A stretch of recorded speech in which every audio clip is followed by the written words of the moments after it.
If you're watching this right now and you haven't hit the like button, Billy, get on it. Bug your brother. Tell him to do the same. And we're rolling. So, Mr. Mac, I will say this week has been easier to take than the previous week. Obviously, coming off that Rays series and their onslaught of games against AL East division rivals, the Toronto Blue Jays were flirting with that 500 mark. Jays Nation was in shambles. Panic was at an all-time high. And when we did our flagship show last Friday, it was not very positive. But there are reasons to put on a happy face for today's show, okay? So the team the last week has gone 4-2. They have won both their series against division leaders in Minnesota and Milwaukee. Yes, shitty divisions, but nonetheless, let's take the wins where we can get them. So far, in the last 7 days, 4 of those wins, they had an off day. You watched more of these games than the last week. You actually kind of took some time off. I did. My dad's gone back home. I've had time. Yeah, no, it was good. I saw, hey, players only meeting. I thought, what could go wrong? I'm back on board. Here we go. How are you feeling about the team? I know these wins aren't against division rivals, but they were still decent teams. A series win's a series win. Have they instilled any more confidence in you, Adam, or is this more of let's see how things continue to play out? Well, I mean, I've never been a super high, super low guy when it comes to this team. Like, I think we still have as good a shot at a World Series as I did in April or as I did in March. Like, a lot of things have to go right, you know. Mm-hmm. Like, and that's for any team, though. But that's for any team, totally, right? Like, winning 110 games in the regular season, yeah, and then you can still lose in 6 in the divisional series. Like, stuff goes sideways, you know. So you just got to get a ticket to the dance and then hope your number is drawn and you're going home with that free TV at the end of the night. I don't know. I mean, I guess I was maybe, you know what, I should say last week, mid losing skid, looking at the standings, I didn't necessarily feel confident as I did that we were going to make the playoffs. But it's a long slog. Everybody has highs and lows. We're going through ours right now. I still like this team on paper. Like, we have the talent to compete. We're just underperforming. But again, look at the Padres. Look at the Mets. We're going to New York this week. Like, we're going to get a first-hand look at teams that are struggling. Yeah, the Phillies, another great example, right? So, like, all things considered, we're a team with high expectations that's underachieving. We're not the only one, and we're certainly not the most drastic example of that. I would way rather be a Blue Jays fan than a Padres fan right now. Oh, yeah. I'd be beating my head against the wall if I was a Padres fan. And I don't 100%. think I think the Padres are 3rd in their division or something. Maybe they might be 4th, actually. I mean, there's talk in the baseball ranks of the Padres being a seller at the deadline, which who in a million years would have predicted that after the last few seasons we've seen out of San Diego. Crazy. And that's the thing that I think it is important to remind yourself as a Blue Jays fan, right? Even after this week, dude. This week didn't instill a bunch of confidence in me. It doesn't make me feel better about this team. And despite 2 series wins back to back, it's not like they had huge offensive explosions where I'm like, okay, they look better at the plate. The bats are coming around. But there are positives to take out of the last 2 weeks or out of the last week, right? Like 2 series wins against 2 division leaders is nothing to slouch off. And then also on top of that, their pitching has been excellent outside of Alek Manoah, which we will get to. Their defense continues to be the strongest point, the strongest attribute of this team, which is always good news. And you take a win as a win, right? So definitely a much more positive week than we had last week. We've got tons to talk about here. So 3 studs and a dud is how we will commence things here. Adam is back, so he will take the lead there. I know I kind of had to do the research on that last week. You feel in a very shit week. in a very shit week too, Adam. Tough time to do it. Yeah. Where it's like I could have had 4 duds and no studs. It's like calling in the substitute the week before Christmas, and it's like the kids aren't paying attention at all, anyways. And now it's like, have fun, Mr. or Mrs. Substitute. Yeah, so we'll start the show with 3 studs and a dud. Alek Manoah again with struggles, so we will get into that. And just so you know, we are beating a dead horse with Alek Manoah, but we do have a new theory as to maybe, and again, I truly do believe it's a laundry list of problems going on with Alek Manoah right now, but we do have a new thing to add to that list. So we'll get into it. Trevor Richards. Take the name. Okay, Trevor Richards, remove all of your biases, because I know Blue Jays fans have a lot of bias towards this man, but the guy is literally been nails. We'll delve into the numbers. Kevin Kiermaier. Oh my God, dude. That catch he made yesterday was absolutely insane. We'll go over the numbers on that catch and just talk some of this outfield defense in general, injury updates on Mitch White, Danny Jansen, Santiago Espinal, Hyun-Jin Ryu, and Chad Green, and then we'll close things up with the week ahead. Of course, the Blue Jays in New York today to take on the Mets. Now, before we get into all of these topics, I do want to take this moment to say, Alberta Blue Jays fans, okay? Adam and I, obviously, Alberta-based, right? I'm in Calgary. Adam is in Edmonton, and we have a goal here, okay? We're going to unite the Albertan Blue Jays fans. We're gonna getting together in Red Deer. Roof. That's right, not in Red Deer. We're gonna. Red Deer. Sorry, Red Deer. Okay, so this is what's happening. We're actually doing the podcast live, and we're very excited about this. Adam and I are a couple stand-up comedians, so live entertainment is where our bread and butter is. It's in our blood, right? So we're excited. We're excited to go live with this. Thursday, June 22nd, we are going to be in Calgary, 7:30 p.m. at BottleScrew Bills. Now, for those of you who are Blue Jays fans and are like, 7:30 on a Thursday, that's going to be right in the middle of the game. That's what we've thought of this. We've thought of this, our fellow Albertan Blue Jays fans, all right? And it's an off day. Day magic. We're going to get all together. We're going to talk Blue Jays. We're going to have giveaways. There will be comedy. There will be good times to be had, and we are going to be very interactive with how we do this show. So we're going to be going into the audience and getting your questions and comments. Not a full-on mailbag, but we are going to be quite interactive. We're going to be recording this, and it will be our Friday episode the next morning, so you can be a part of that show. Now, tickets for this are on sale right now. So what Adam is going to do is he's going to put the link for that in the comment section and in the show notes, and you get $5 off if you use the code WALKOFF. So if you're listening to this and you want to come and meet your fellow Albertan Blue Jays fans, then WALKOFF is the code you want to use. It's going to cost you $20. It's going to be a good time. And Edmonton, we have not forgot about you. We July 13th, also an off day for the Blue Jays, also a Thursday. We're going to do the same thing. Still on the fence as to which venue we're going with, but once those ticket links are ready, we'll let it out there. So they're just kind of calling all Alberta Blue Jays fans. It's funny because Adam and I were planning a trip to Toronto, and Toronto fans, we are obviously, this is still something that's going to happen down the road. Things just didn't work out. But we were talking about how it's too bad we couldn't, do more in Alberta. And both of us kind of hit a point where we're like, well, this is stupid. Why don't we just do it? Get all the Blue Jays fans we can and see what happens. So again, WALKOFF is the code. Ticket links are in the comments. Come see a show live.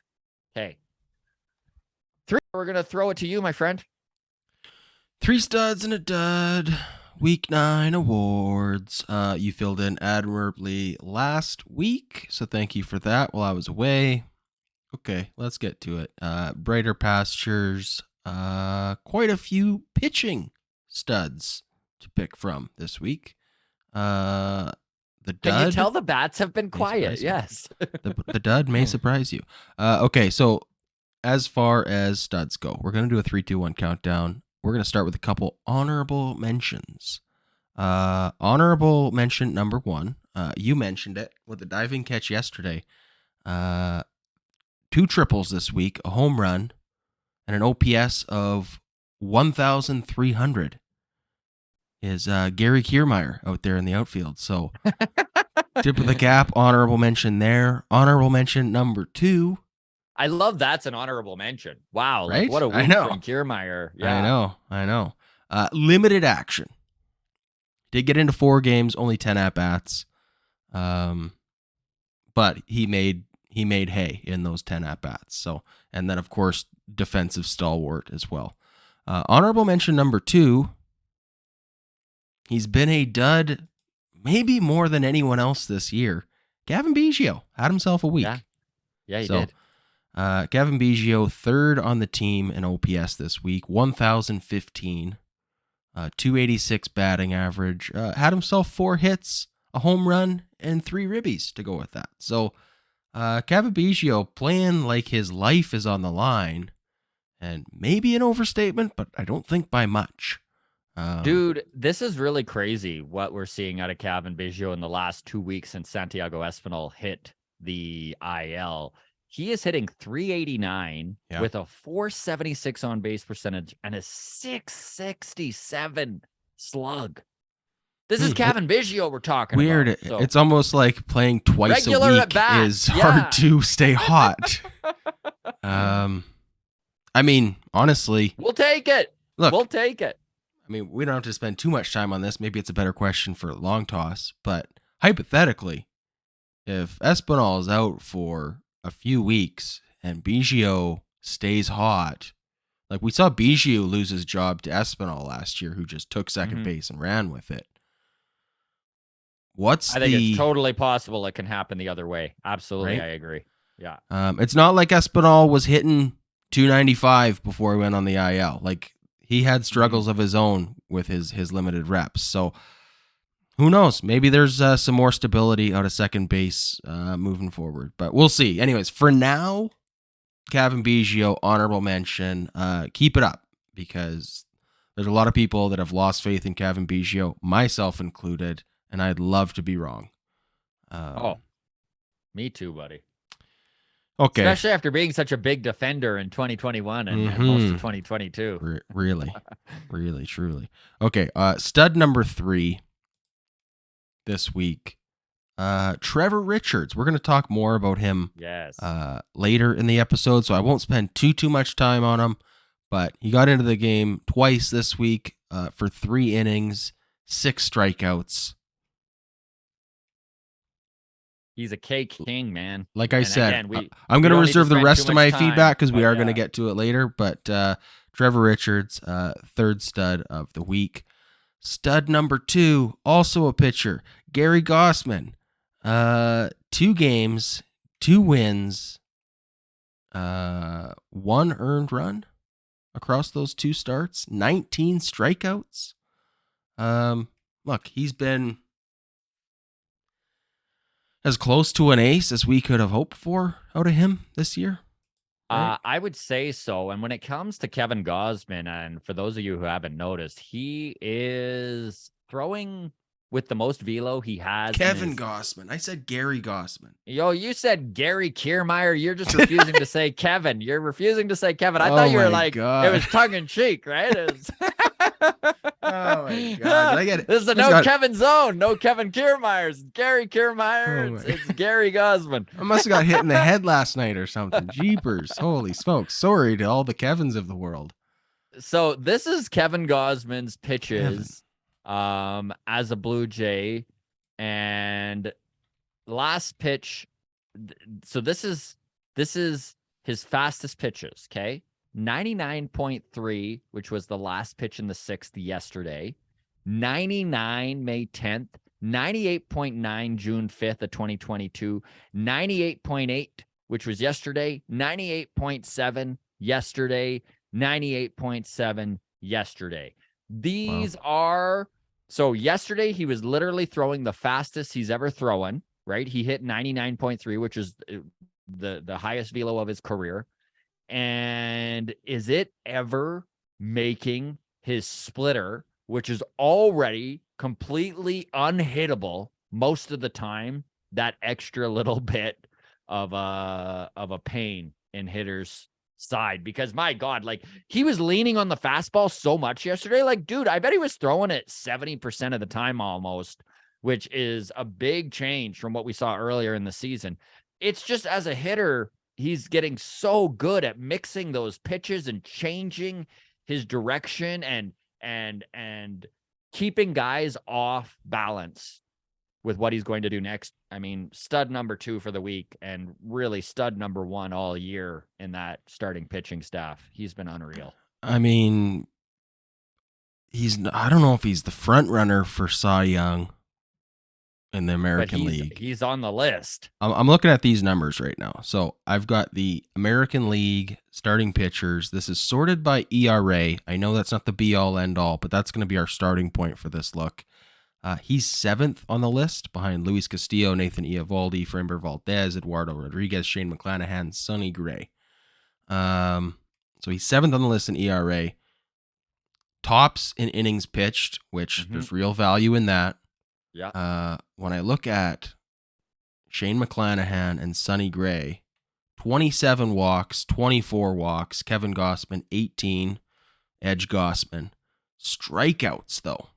Yeah. Of the 6 pitchers ahead of Kevin Gausman, the closest to him is Shane McClanahan with 82. He has 18 strikeouts more than anyone else ahead of him on the list. Everybody else is in the 60s and 70s for strikeouts. Kevin Gausman is at 100 now. Mm-hmm. I mean, he's been unreal, and it's been a real shame because the Blue Jays haven't put many runs up behind him. I mean, he got the win for the first time yesterday in almost a month that he had a decision in a game that he pitched in, which is crazy because Yusei Kikuchi's sitting at 7 wins right now. So baseball, funny little game. Funny little game. Anyways, Kevin Gausman, your second stud of the week. Stud number 1. We should just almost name this just position a permanent after fixture. Him. Yeah. Stud number 1 once again. Bo Bichette, no surprise. OPS 1,115. I never know how to read OPS. Is it 1.115? Is it 1,115? I don't know. Whatever it is, it's good for Bo Bichette. Batting average 346. Yeah, you'll take that. Home runs, 3 of them this week. That'll do. Yeah. 8 RBIs for Bo Bichette. Second place, Kevin Biggio, Matt Chapman, each with 3. Bo Bichette had more than them combined. So, Bo Bichette as good as it gets, man. Yeah, he's been the main offensive catalyst for this team all year long. He's currently sitting at a batting average. And I know that there's a lot of people who don't put a lot of stock in batting average anymore. But when you're hitting 336 with the kind of power and the kind of run production that Bo Bichette is, I mean, that is about as elite as you get in the game. This is a dude who is on pace for 35 home runs, and he's hitting close to 340. I mean, my God, we haven't seen anything like this in a Blue Jay uniform. Dude, I can't remember since John Olerud. Like, it's been a long time since we've seen this kind of mix of run production and batting average. So once again, Bo Bichette, stud number 1. Also, only 1 error since April 7th. Yeah. If I'm looking at this correct. Sorry, since April 8th. So he had 3 in the first, 9 games of the season. He's had 1 since then. Mm-hmm. Bo Bichette, your stud number 1 of the week. Okay. Dud of the week. Oh, you ready? You got more to add? No. Go ahead. All right. Dud of the week. Pains me to say this. Vladimir Guerrero Jr. Yeah. As bad as it gets, man. I got the team stats for the week sorted by OPS. He is the absolute bottom of this list, save for Nathan Lucas, who had 1 at bat. So Nathan Lucas with triple zeros. I mean, I like triple O's, the fast food version of White Spot, but I don't like it in the OPS. Vladimir Guerrero, 384 for an OPS. That's putrid. Not very good. He's in the biggest slump of his career. Literally the biggest slump since he's been in the majors. Now, that said, I did see a stat where in the last week, Vladimir Guerrero Jr. has the most hard hit balls. Yes, and that's the face that a lot of people are making at him. Adam is just hating that right now, even that being brought up. But he does have 8 of the hardest hit balls in baseball over the last week. So good awesome for him. This is what I was looking for. I was hoping to pull this up when we were still talking Bo, but we will just jump back on Bo for just a quick second here. So he's gone from 10th last year to the 32nd percentile in outs above average this season, and defensive runs saved from -16 last year to +3. So not elite by any measure, but definite major improvements. And to not acknowledge those improvements is ridiculous and showing a lot of bias. So great work on Bo, shoring up his defense on top of being the best hitter in baseball right now. All right, there you have it. Your Week 9 awards, 3 studs and a dud, brought to you by me and Scott. Alek Manoah, Big Puma. He continues to struggle, and I don't know exactly where the Blue Jays go from here with Alek. There's a lot of talk of, do you send him down? And I know we've brought that up a few times, and maybe you do. Maybe they are at the point where this is the last straw. We know about him pulling his slider. We're aware of his struggles with the pitch clock. I know there's been talk of his conditioning. We know that he's been uncomfortable on the mound. This stood out to me, Adam.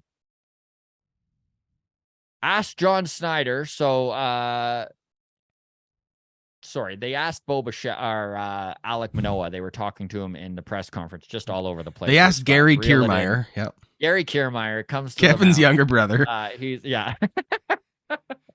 All right. Reeling it all in here. So Alek Manoah's most revealing quote from last night, or 2 nights ago, I should say, was the mindset of don't throw a ball here instead of throw a strike is huge. It's a difference maker. Right now, I'm stuck in don't throw a ball, which was really surprising to me, dude, to hear him. I mean, we all knew his confidence was low. You can just tell, but to have him vocalize it, to have him share that side of the psychology of the game, I was shocked, dude. So you can add lack of confidence to that laundry list of problems he's having. Well, it's the Mr. Baseball approach, right? It's going from don't miss the ball in your head to hit the ball. Mm-hmm. Mm-hmm. It's a cliche, but it's a cliche for a reason. And as if there's not enough things going on in Alek Manoah's world, this was one that was brought up from friend of the show, Matt Wild, good buddy of Adam's. One of the greatest names of all time, by the way. It's a great name. Anybody outside of the adult industry, that's as good a name as it gets. And Adam, if you want to give his credentials, just so that everyone doesn't think he's just some random off the street. Right. So he's like sports physio. I don't know what his actual credentials are, Scott, but he's got a background in like sports medicine and the kinesiology side of stuff, right? Mm-hmm.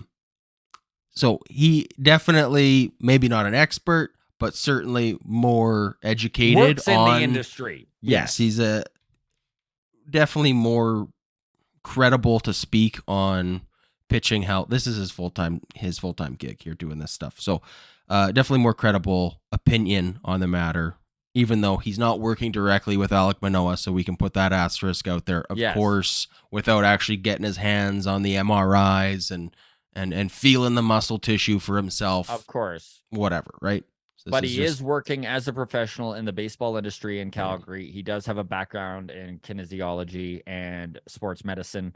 And he had a really interesting theory on what is going down with Alek Manoah. And what was really mind-blowing to me, Adam, is that I hadn't thought of this, and I haven't heard it mentioned anywhere else.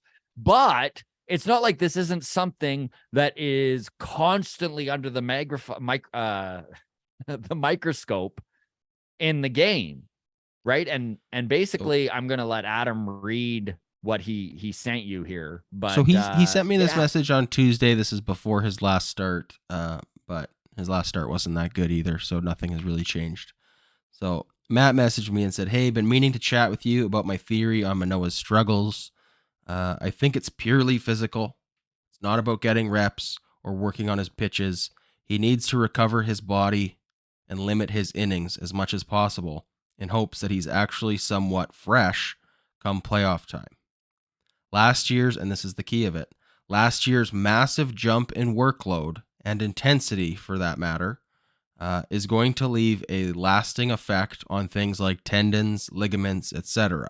for quite some time. ... Honestly, up to a year or more with how big of a jump he made in his workload. That's why, historically, yearly pitcher workloads are so specifically monitored. They're monitored and for a baseball reason. fans know this. Like, we're aware of how we talked all year last year about the increase in his workload, right? His total innings pitched. So Matt says the science shows more than 15% increase in workload for pitcher tends to decrease performance, increase risk of injury, and physical breakdown for the following season. And I think Manoah jumped something like 30%. I think it was closer to 40, but it's way more than that. I did the math on this, but yes. So substantially higher than what the conventional science of the field would say is an appropriate workload increase. So he goes on to say, my point being that with it being a systemic physical issue, there's no amount of skill practice that is going to overcome that. Altering mechanics, etc., isn't the play either, because doing so in less than 100% physical health simply means you're likely creating bad habits and overcompensating in other areas to help a little bit now that will cause longer-term issues or even lead to new injuries popping up. So I said, well, that's rough. Before you even get into that, Adam, let's do the breakdown of how many innings this guy has played. So let's go back to 2020. Okay, the pandemic year. Alek Manoah pitched 0 innings when it comes to competitive at-bats in live games. Okay. Now, I am well aware that during the pandemic, all of the guys in the minor leagues still had their own workout systems and you know, I'm sure he was throwing and all of that. But there is a difference between in-game intensity and just doing a bullpen session with your buddy. Okay. So we're not going to say he's actually at 0 innings in 2020, but live practice innings, 0. Okay. In 2021, he pitched almost 0 time in the minor leagues. He got called up in May. His total innings pitched in 2021 were 111.2 innings. Hold on. Before we even get to this, we can even look further back because I know some people are going to say, well, but what was he pitching in college? The most innings he logged in college was 2019, 108 innings. And before that, like 50 and 80 in 2017 and 2018. So that's the historical context moving into last year. So go ahead. Keep in mind 0 in 2020, 111.2 in 2021. Last year in 2022, Alek Manoah pitched 196.2 innings. But Adam, that's not even all of it. That's regular season innings. Mm-hmm. Of course, Alek Manoah started game 1 of that wild card and pitched 4.1 innings. So his total innings pitched literally 201 innings compared to 111. Let me tell you, that's a frick of a lot more than a 15% increase, right? Yeah. Like that's a major increase. So as your question was to Matt and mine, right? Everyone's wondering right now, well, what is the solution to this problem? Right. So I asked Matt point blank, what's the solution? Is this year just unsavable? And the hope is that he's maybe recovered for next year. And Matt says, well, I think the pitch clock compounds this even more. Now, even between pitches, he's getting less rest than he's ever had. And he's starting the season more broken down than ever before, too, right? Just all that extra workload from last year. It's tough adjustments to be made in one season. He says, unfortunately, and this is where it ends, unfortunately, I think that's sort of it. keep prioritizing his recovery and hope that he takes a step forward a year from now. If we had other options to start, I'd even suggest throwing him on the IL for a bit to help with that recovery. So, and that may be where this team is at. Now, I know there is, if you're asking why the hell did the Blue Jays let this happen, okay, there's not an exact science to arm health. There just isn't. I know Jeff Passan, analyst for ESPN, wrote a book called The Arm, and it's incredibly in-depth when it comes to Tommy John surgery and the epidemic that is that bad ligament in elbows, and just the fact that humans really shouldn't be throwing as much as any pitcher does. And this is the thing with pitching, is that a lot of time it's gone past the point of will they need Tommy John surgery. Almost every pitcher, it's just like a ticking time bomb as to when, right? So this is the big concern with Alek Manoah, is that with increasing his workload like it was done, is this just going to eventually end poorly? And knock on all the wood, all the bad tacos go away. It was just really eye-opening to hear Matt bring this up. And as baseball fans, this isn't new shit, right? Like anyone listening to this is like, oh yeah, we hear about workload all the time. And when you lay out the numbers like that, it's pretty staggering, right? Yeah, like he increased his numbers 90 innings. Now, you do got to point the finger a little bit at the Blue Jays training staff and go, what was going on there? But truly, I think what happened is they hit a wall. They needed Alek Manoah last year. They needed him bad. Like, can you imagine last year's team if they were to be like, okay, we got to shut Alek Manoah down at 150 innings? Yeah. Fans, myself included, would have lost our minds.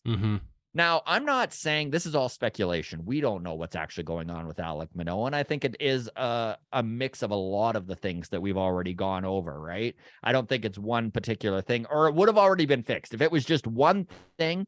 So his body's weaker than it ever used to be. He's not recovering like he should. His confidence is low. He's pulling his slider. The pitch clock is messing with his timing. Like, there's a lot of shit going on for a 24-year-old here.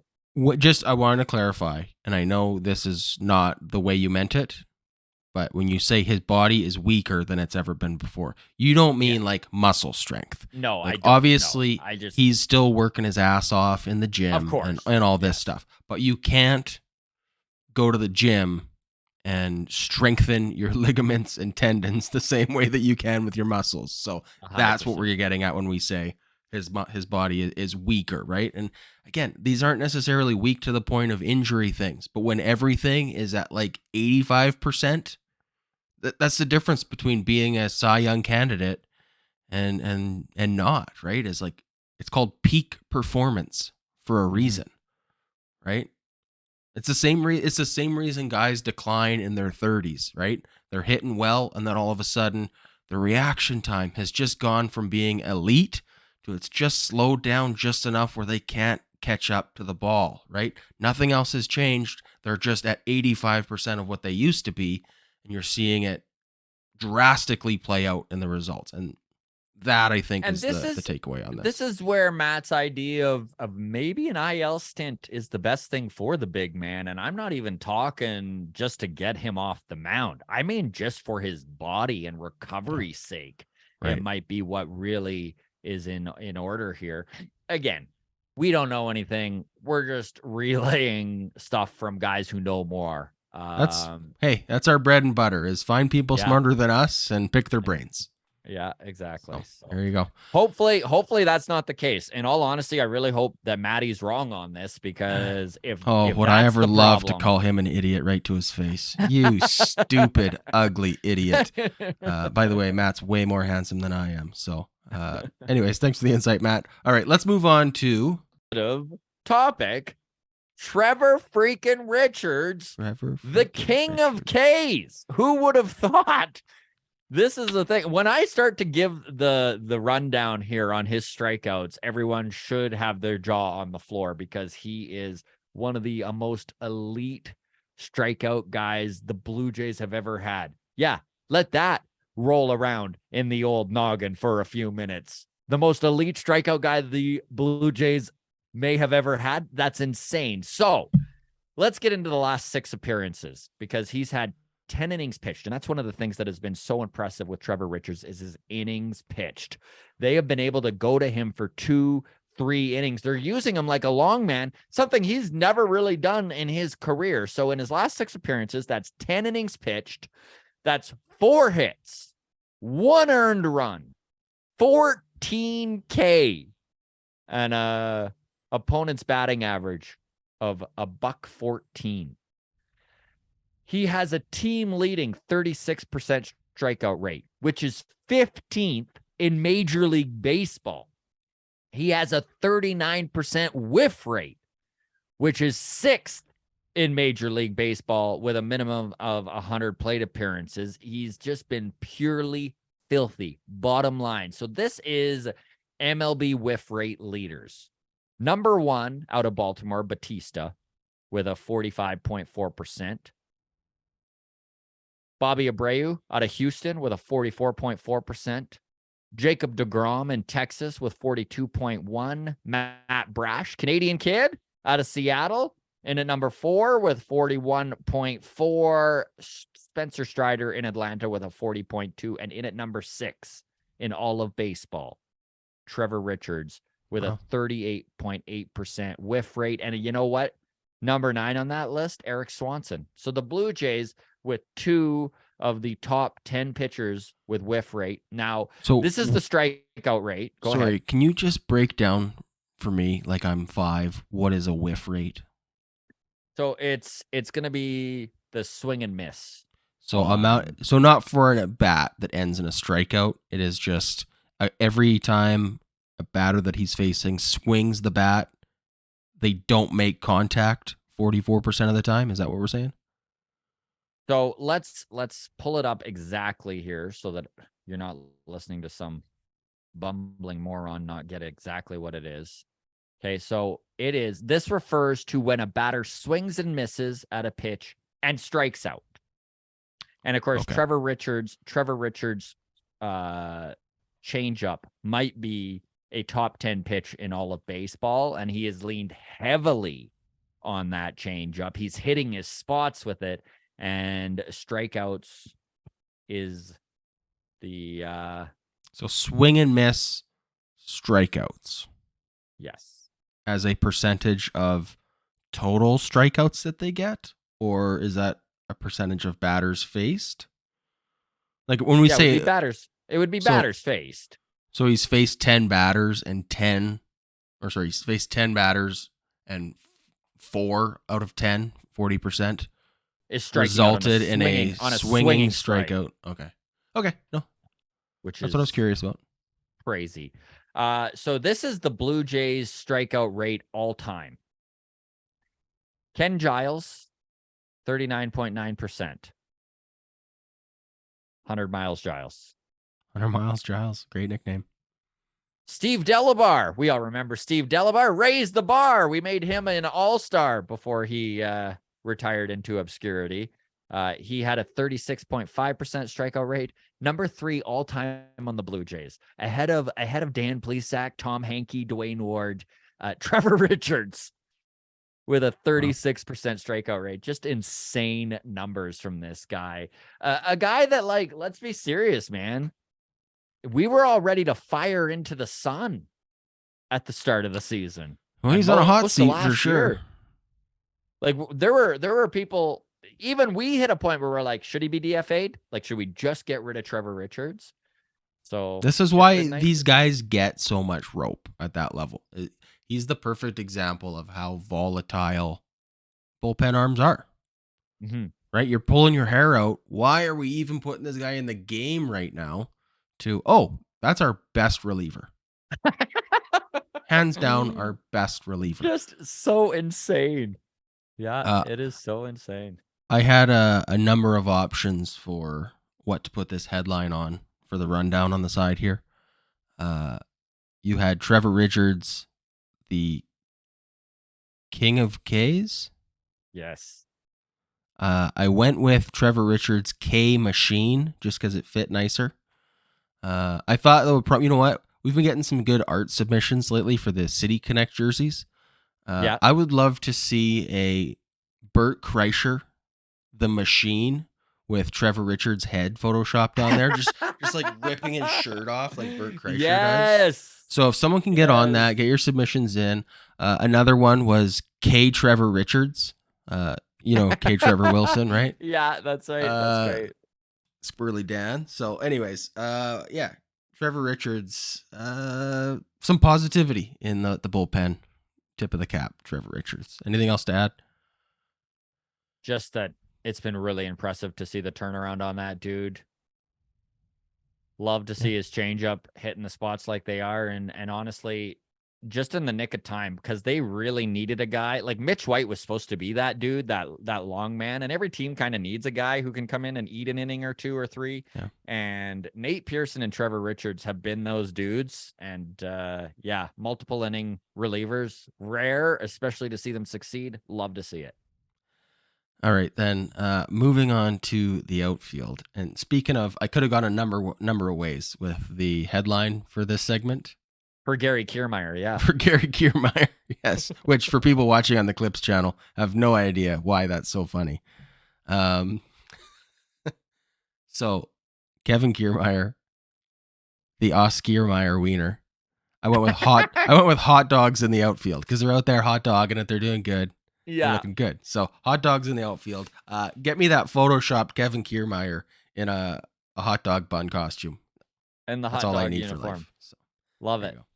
So I don't know if anyone missed his catch, but if you did, do yourself a favor and go on to YouTube. You're here right now, probably. If you're watching the show, stop us right now. But you got to look it up because it is absolutely insane. It's one of the, and I mean this as a 41-year-old who has watched baseball his whole life, one of the best catches I've ever seen. It was unbelievable. If you go to YouTube and you search for Kevin Kiermaier highlight catch, you're going to have some sorting to do. Yes. So, Chris Black, friend of the show, at Down to Black on Twitter, he had some information on this catch. So, his foot speed was 30.4 feet per second was his sprint speed, which he's got in brackets elite. And I'm like, yeah. Like, okay. Yeah. Jump 6 feet better than MLB average. So his diving catch was 6 feet further than most would do. He covered, get this, Adam, he covered 92 feet in 4.7 seconds. Like, what? Kiermaier's first 5-star catch this season, it was a 25% catch probability, 15 catch probability, 15% catch probability. So maybe what Chris is saying here is by catch probability, this is a top 5 catch in Kiermaier's career, which is wild. Sorry, what was the sprint speed on Kiermaier again? How many feet per second? 30.4 feet per second once he got up to top speed. For record, Usain Bolt, world record sprinter, sprint speed at his peak in his career, 34 feet per second. He wasn't wearing cleats and a ball uniform when he did it either. So yeah. I mean, I'm just saying, could Kevin Kiermaier beat Usain Bolt in a head-to-head race? Probably not. Could Gary Kiermaier? Maybe. If there's a ball he's trying to get to, can he? Like, well, what kind of motivation does Kiermaier need? Yeah, I'll tell you that. Put a glove on both of their hands and track a baseball. Give me Kiermaier. Yeah. Like, that is absolutely insane. 30.4 second sprint speed. Like, it's just so unreal. Like, 92 feet in 4.7 seconds. You shouldn't be in the same category as the fastest man on the planet. Anyways, just so unbelievable and so exciting to see that kind of defense. And the outfield defense in general is elite.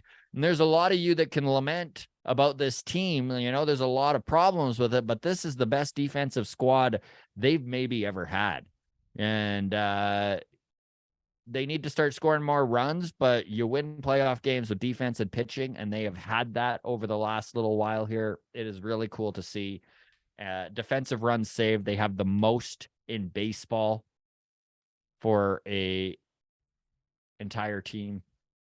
We talked about Bo Bichette and what he has done in improving his defense. Man, this team is just defensively sound, and a lot of it is off the back of Kevin Kiermaier, who is really shored up center field for this team. Big time. I'm happy to see no IL stint for Kevin Kiermaier. Mm-hmm. When I was on my stint away from the TV during my dad's visit and everything, I did get the update that he had left a game. Sore back. And then, I mean, it's hard for the brain to not go, oh, yeah, he's got an injury history. Here it is. Yeah. So, I mean, it's good to see he's still out there. I think his workload's going to be managed for the foreseeable future. I would hope so. Although Dan Schulman had me laughing in the game yesterday after that catch. He was like, boy, his back doesn't look too sore there. It's like, yeah, his back looked pretty good. Looked pretty good. Let's keep it that way.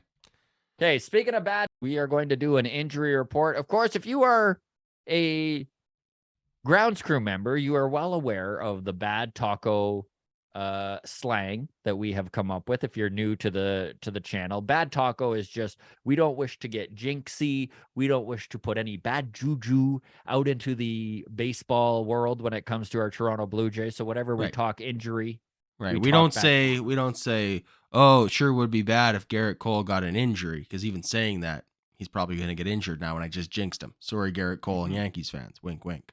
We would say, oh, yeah, if he were to eat or experience some bad tacos and had to miss some time. Yes. Mostly it's a term used for speculation.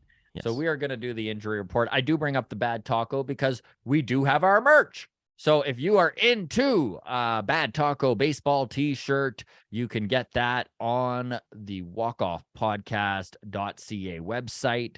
The shop is up and live, and you use the code Bad Taco for 10% off. I'm in a slow pitch tournament in Devon, Alberta this weekend, and the guy said, make sure you wear a black shirt. So I'm wearing my Bad Taco t-shirt. Perfect. It's got black sleeves. It'll count. There you go. Devon, Alberta. Devon is a place on earth. There you go. Come say hi if you're in the Devon ball tournament. Come say hi. I'll be the guy in the Bad Taco shirt. So let's start with Mitch White. He had a rehab start just yesterday afternoon, and you all better brace yourself because it was not pretty. He is currently on the 60-day IL and going through his rehab stint. He pitched 1.1 innings yesterday, allowed 4 hits, 5 runs, 4 of them earned, 1 walk, 2 K in 40 pitches. Not pretty. And this has kind of been the story of Mitch White all year. He has struggled with his health. He has struggled staying on the mound. And when he has been on the mound, he has been hit hard. Again, just a reminder, Mitch White, trade deadline acquisition last year, traded to Nick Frazo out of their minor league system, who, of course, is killing it right now with the Los Angeles Dodgers, which is always tough to see. He's in Double-A.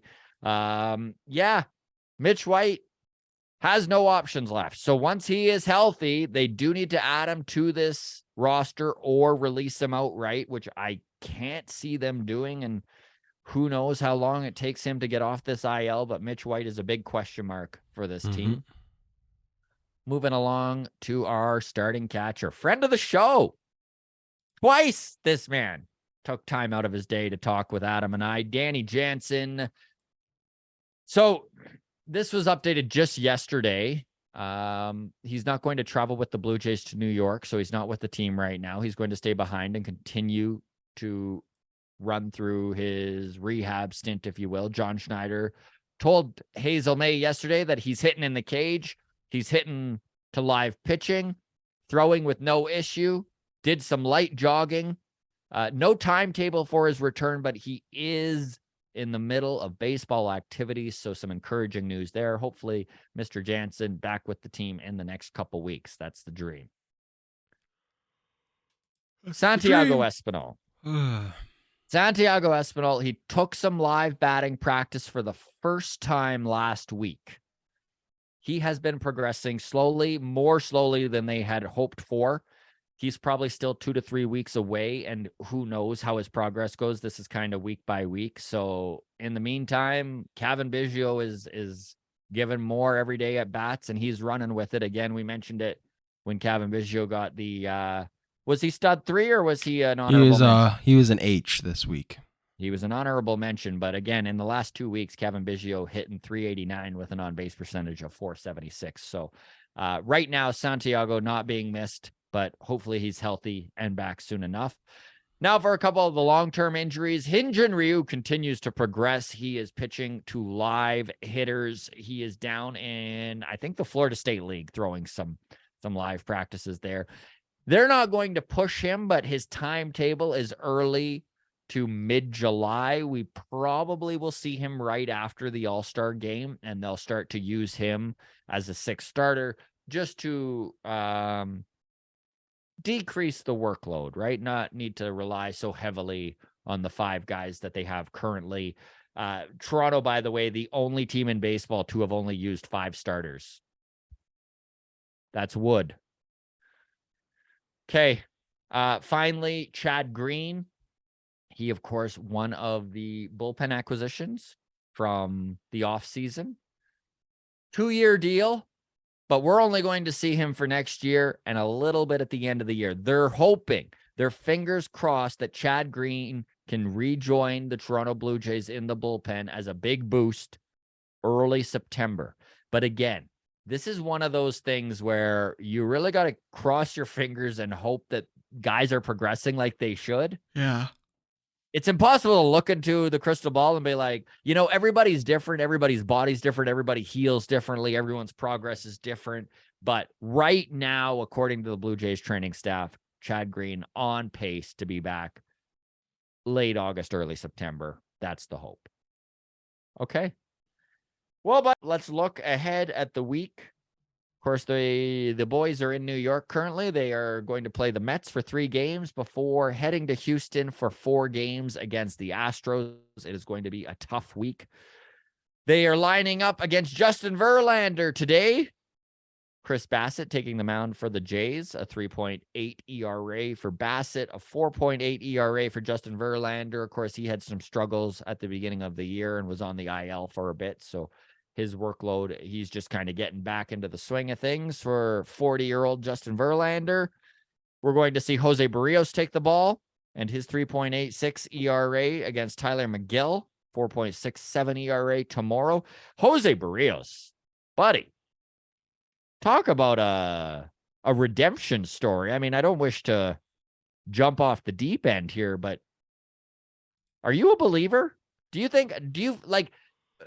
Considering his career ERA sits at just over 4, he's right now with a 3.86.